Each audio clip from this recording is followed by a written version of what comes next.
You are not lazy. You have never been lazy. And in the next few minutes, I am going to prove it, and then give you the 3-step fix that actually works on procrastination. Let us start with the lie. Somewhere along the way, someone told you that procrastination is a discipline problem, that people who get things done have iron willpower, and you just did not get any. So every time you put something off, you add a little entry to the file called evidence, I am a lazy person. That file is wrong, and here's why.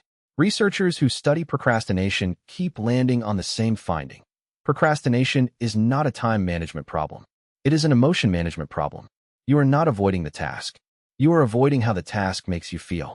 Boredom, confusion, fear of doing it badly, fear of finding out you are not as good as you hoped.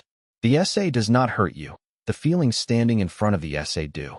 So your brain, which is basically a golden retriever whose only job is make bad feeling go away, offers you an escape hatch, the phone, the snack, the suddenly fascinating idea of cleaning your room.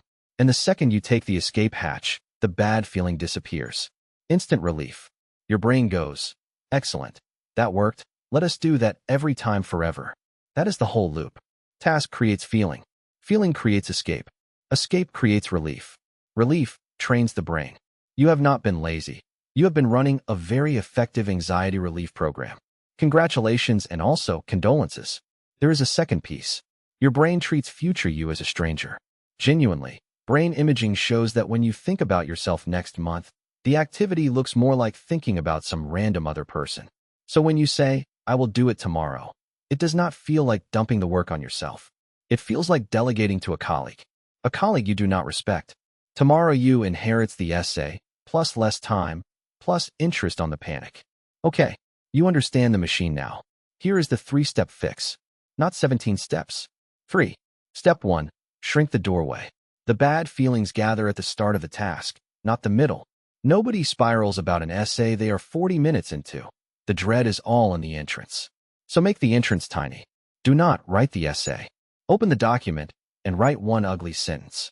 Do not get fit. Put on the shoes. The rule. The first move should be so small that doing it feels almost silly. You are not tricking yourself into finishing. You are tricking yourself through the doorway. The middle takes care of itself, because starting was the boss fight all along. Step 2. Give it an address. Vague plans die. I will study this weekend is not a plan, it is a rumor. Research on what is called implementation intentions found something almost unfair. People who wrote down when and where they would do a task followed through at dramatically higher rates. Sometimes 2 or 3 times higher. Same people, same task, same motivation. The only difference, Saturday, 10 a.m., kitchen table, chapter 3. Why does this work?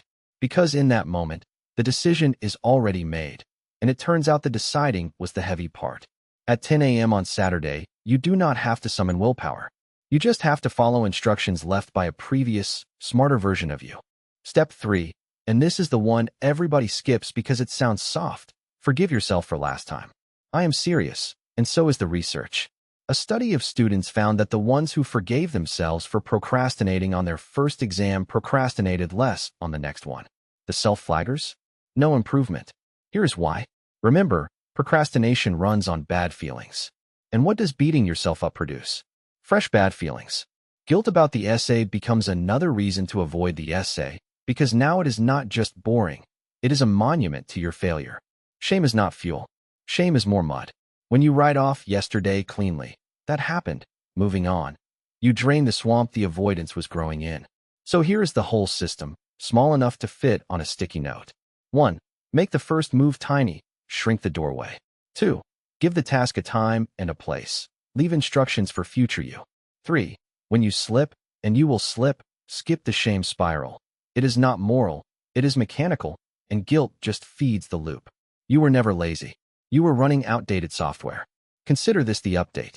If this explains something about you that you have been carrying around since school, subscribe. It is free, unlike therapy, which to be clear, is also great. Tomorrow we go one level deeper, the dopamine trap. See you in the next scribble.